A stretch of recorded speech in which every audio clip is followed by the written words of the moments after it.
never take for granted the music that you bring us. And your voice is beautiful. Molly, your playing is beautiful. Thank you for sharing that song with us.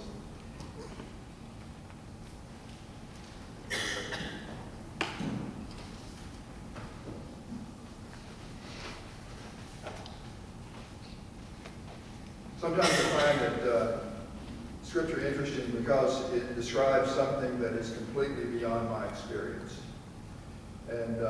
But more often I'm drawn to Scriptures that include the human touch, or gives me a setting with which I can identify. When I bump into these passages, and there are many in the Scriptures that I think, oh wow, that really describes personality, doesn't it? I think, well, that certainly has a ring of truth to it. Today's gospel reading is one of those passages in which I can really see myself and others that I know. It is a passage about sibling tension and violation of cultural norms, and it is a passage about priorities.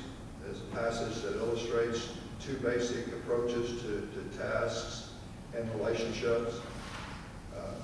Every 3 years, if the person who's standing in this pulpit is following the lectionary, this passage pops up. I was telling Allison earlier, a few weeks ago, that this was going to be this was the passage that was on the day of her ordination, and which that's sort of irrelevant, but maybe not. I don't know.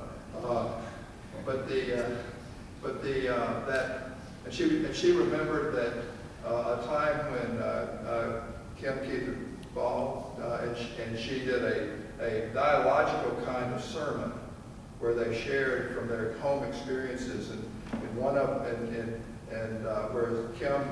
Kim would share that about that her mother was a lot like Martha, and Allison shared that her mother was a lot like Mary, and so they sort of shared back and forth of what that was like to grow up in a Martha home or a Mary home, and I think most of us are somewhere in between, there's a bit of both of those sisters within us. And if you think that you're, in fact, this week I was talking with Beth, and it was almost, oh no, here we go, Martha and Mary again. And she was telling me that she was sort of called out for, she was talking with Allison a few weeks, the last time this came up, so I don't know how you feel about this passage. I don't know if how many of you sort of identify with Martha in this story? Okay, yeah. And the rest of you with Mary? All right, or you don't want to raise your hand. Okay. Okay. I was, sometimes I double dip. I go to Mass on Saturday night, and then if anything's good they're covering the same scriptures, then I'll share it with you on Sunday.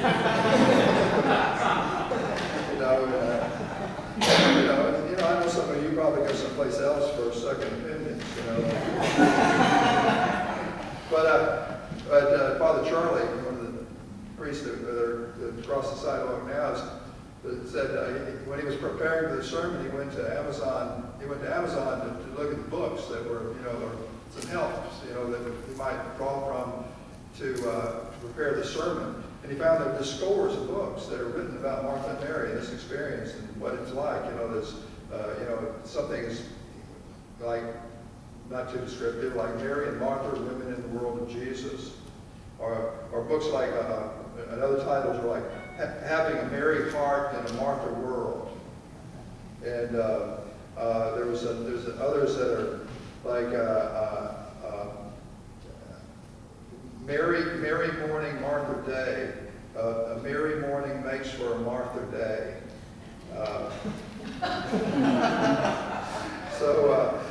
Let's see. But you get the idea. One of them is it said, "Don't preach another sermon until you've read this book."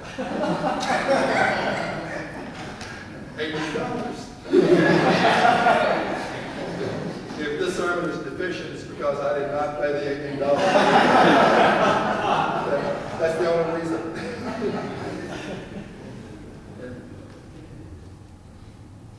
This is a short passage that gives us three characters with which to identify: Mary, Martha, and Jesus, who is referred to in this passage as the Lord. The followers of Jesus, disciples, are not mentioned. I've always pictured them as being there, and so I've always pictured them crowding into this room or into this house. I had no idea how big the house is. And the first verse of the reading, we're told that Martha welcomes him into her home, which implies to me that she is the host. She is the alpha person in this situation, in this house. I don't know if there's no mention in this passage. There's no mention of Lazarus, which I've always assumed was the brother of these two women. And but the Lazarus story is in John, and so it was Mary, Martha, and Lazarus. And so I've always pictured it must be Lazarus must be there, but it's not referred to as Lazarus' home. It's Mary's home. I mean, it's Martha's home. Martha's. So it seems obvious to me that Martha is accustomed to ordering the home and for setting the agenda for things like meals. In today's story, Mary offers her presents to Jesus. Jesus comes in and they both offer things to Jesus. Martha may be working on them in the background, in the kitchen, wherever. But they both offer something to Jesus, and what Mary offers is a presence to Jesus. She sits at his feet and listens. She gives him attention. Martha offers Jesus the comforts of home. My guess is that the house was already prepared for guests, and that Martha was busy herself with preparing and serving food for the guests when she suddenly realized that she had a lot to do, and Mary was sitting in the I have a picture living room, but I'm sure that sitting in the room with Jesus, and was not doing her fair share. Both sisters seem to be showing hospitality, though. Sometimes have you ever been to a house and the people in the house were so busy that you didn't visit? They were busy providing for you the comforts of home, or the comforts that you would enjoy, food, drink, but that there's not, you don't feel comfortable. You leave the house that day and you think, well, we really didn't talk. So Mary is offering something too.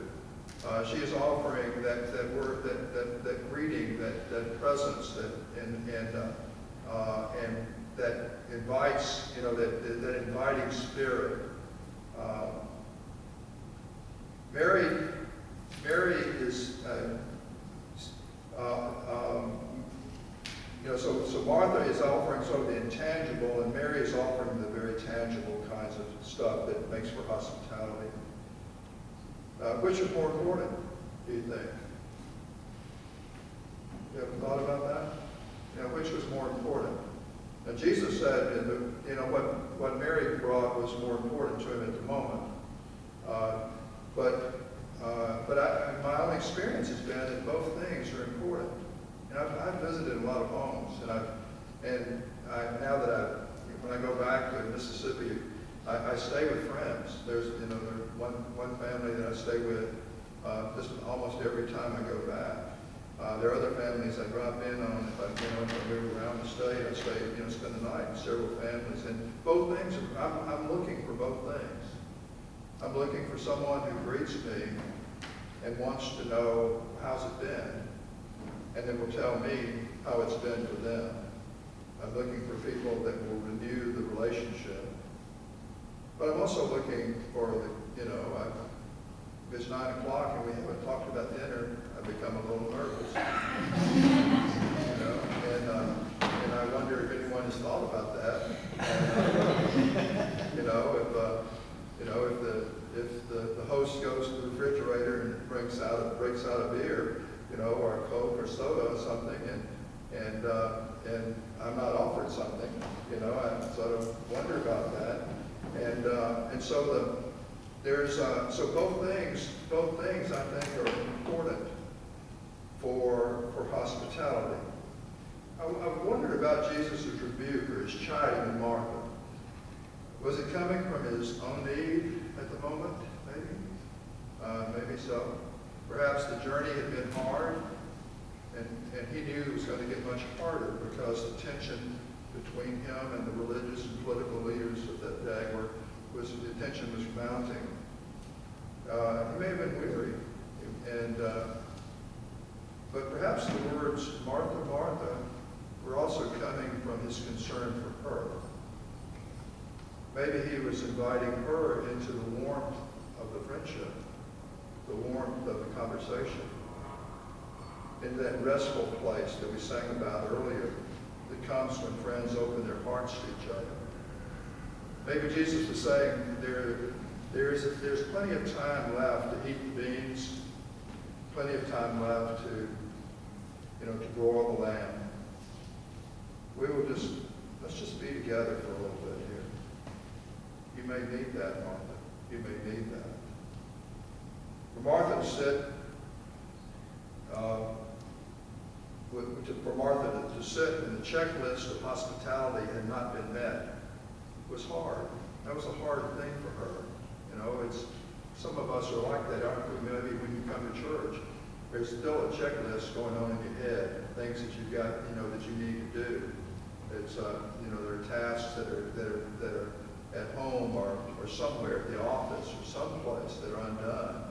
And so even though you come in a way to sit at the feet of Jesus, that checklist is still there. And the checklist probably was there for Martha, and so it was very difficult for her to sit at the feet of Jesus because of the way she was wired. So not only was Jesus, asking her to go against her activistic personality, but he was even asking her to violate the custom of her day. Jesus was saying that time with him overrides culture and custom. And perhaps Mary recognized that time with Jesus put her in touch with God. Perhaps Mary's social IQ was higher. Maybe she was just better at it. She was the person that greeted people well. And but maybe she just picked up on the needs of Jesus. And maybe that's why she was so quick to understand that the important thing was to sit at the feet of Jesus. Now, it could be that that's just a value for her. I remember when I was a campus minister that one of the joys of being a campus minister is that I got to invite in to speak at our campus ministry and to our retreats all the people that I wanted to know. I thought that since I wanted to know them, that the students would want to know them too. But and I would take advantage of that and literally sit with them every opportunity during the time that they were with me. I would want to hear what they had to say. I want an opportunity to ask questions, and to learn from them. I had an associate at Mississippi State University who was she was Martha on steroids. If there might be a session going on, and the leader would be about to speak, and someone would come in and say, Miss June, John has an upset stomach. She said, I'll take care of it. She's gone. To find to get John to the doctor to take care or to get him some medicine or something. And so but my tendency would be to just to be there and to listen, and I might completely miss some of the tangible things that needed to be done because I guess that was my priority and that's what I did best. And so that may have been the situation with Martha and Mary. Perhaps in this little story we see two dimensions of the Christian walk. when together they form this perfect pattern for living the Jesus life in the world. We see contemplation, time with God, listening, receiving, relating, and we see activism, doing for others, serving those around us. God calls us to really do both. And we're called to know God, because we're really called to know God and then to make God known to others. That's sort of part, sort of an essence of what we're about. In reality, we're capable of doing both things. All of us are capable of being more contemplative and more present with Jesus. And all of us are capable of being more task-oriented. But it's a lot like being left-handed and right-handed. You just sort of, there's one that seems to be more natural to you. And I saw from the raising of hands that there were a lot of you that said, okay, the task, getting on with the task is more me. That's more me. I give me a task, I'm ready to go do it. And Baptist, as a church, we tend to be pretty activistic, and we have a lot of internal needs that people take care of and do such a great job. This is important, and we have a sense of call to be involved in the world. But we have both of those things, both of those strengths, both of those callings are in our lives and belong to us. It's just that we may, it may not. A person who tends to be contemplative by nature can also be task-oriented, and the person who tends to be activistic by nature can also be contemplative. But in order for that to happen, the person has to recognize they have both those abilities, that they can do that, they can do those things. Also, you can't look around at others and say, wow, if I could just be as still as Father Benny, one of his strengths is teaching contemplation, or if I could just get work done, and I could look out and I see a number of you that I could use as an example. If I could just stay on task like they did, I would really see that I had that strength. Just believe me, you have those strengths. It's just going to come out. It's going to come out in an unequal way. Most people are either more contemplative or they're more activistic. Today, I just want to remind you that you have both strengths and encourage you to be aware of the presence of God in your life. Listen for the appropriate response to a situation. Is the voice of Jesus saying, come sit with me for a bit? Or is Jesus saying, now is the time for action? Is he saying, come rest with me, all you who are burdened? Or is he saying, as the epistle of James says, be doers of the word, not hearers only? The third thing is respect the strengths of others. Respect the strengths of others. It was difficult for Martha to recognize that Mary's presence with Jesus was a strength and was contributing to the hospitality. It was difficult for her to realize that. Having been a guest in many homes, I would say that showing relational attention and providing for physical needs are important.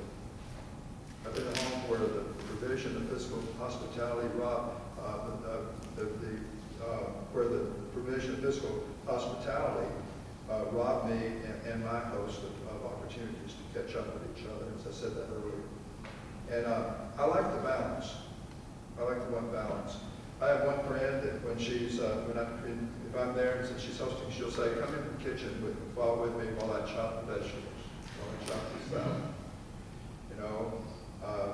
I have other friends that Linda and William Ware, and Linda's the Mary and William is the Martha.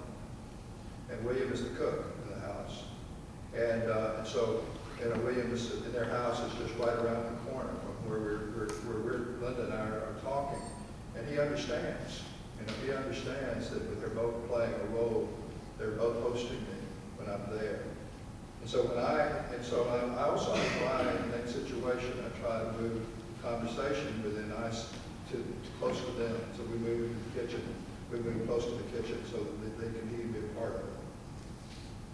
Last week, Richard Rohr, director of Center for Action and Contemplation, currently is a very relevant, influential Franciscan teacher, sends out a blog almost every day, wrote, the most important word in the center's name, the center that he works for, let me read it again, is Center for Action and Contemplation. What would you think would be the most important word? And. Well, who said that? And? That's right, that's what he said. He said, and he said, it's not action and it's not contemplation, but the word and. If your spiritual practice doesn't lead you to action of concrete caring and service, then you have every reason not to trust it. Now I'm just going to throw this in. This really has a little to do with what we're saying, but I thought it was relevant to where we are in the world. It goes on to say, while many argue that spiritual teachers shouldn't get involved in politics, even the Hebrew prophets and Jesus critiqued their leaders and practiced civil disobedience. There's no such thing as being non-political. So I encourage you to practice contemplative compassion in politics. That's free. Okay, here's a gift to you from my trip to Greece that's related to this. On our second afternoon in Santorini, Ella and I went on a cruise of the small islands that surround Santorini. It was a delightful experience. On the catamaran Blue Lagoon, a crew of 3 hosted 12 passengers, 10 adults and 2 children. The crew members did everything possible to make us feel comfortable, to give us a taste of sailing. They wined and dined us, feeding us a scrumptious meal that included grilled chicken, pork, steamed mussels, and several traditional Greek dishes. They pointed out the geological and historical sites around us, including an active volcano which had not erupted for 900 years. You can look at that in a couple of ways. For 4 hours, we enjoyed the beauty of the sea. We stopped 3 times to swim. I swam once, Ellen swam 3 times, including near the volcanic island where the water was supposed to be warmer. The day passed and dusk was beginning. Nicholas, the captain, stopped the boat, dropped anchor, and encouraged us to move to the front of the boat. He had anchored so that the boat was facing the sunset. From somewhere on the boat, I heard music, beautiful, calm, enticing music. Nicholas encouraged us to be still and be quiet. This was obviously the climax of the day. And Nicholas said, "This is your sunset." I felt like he was offering us a gift. Helen and I sat in silence and watched the sun seem to drop into the sea, splashing the horizon with beautiful colors. It was tranquil, transformative. It was a tranquil, transformative moment. But it was not paradise. The other guests on the boat continued their chatter as though nothing was special about the moment. I wanted to shout, "Hush, this is my sunset, our sunset." Then I realized that no one could rob me of the sunset unless they literally stood and blocked my view. The sunset was still mine, and it touched my soul. Everyone did not need to experience my ideal. And who's to say that even in their noisy, chattering souls that they did not experience the encounter as deeply as I did, and did it better. It was my moment. That could not be taken away from me. This week, I challenge you to watch for Jesus to come into your life, into your home, into your walk or your jog, into your run, into your drive to work, into your office or place of work. Be aware of him. If you're busy, he might call you by name, or he may tease you and say, "Martha, Martha, you're concerned about so many things." sit with me for a moment. And don't let the chatter of the world around you rob you of your moment. You may note the distractions, but quickly turn your head back to Jesus. Just for a moment. And in that moment, you will find joy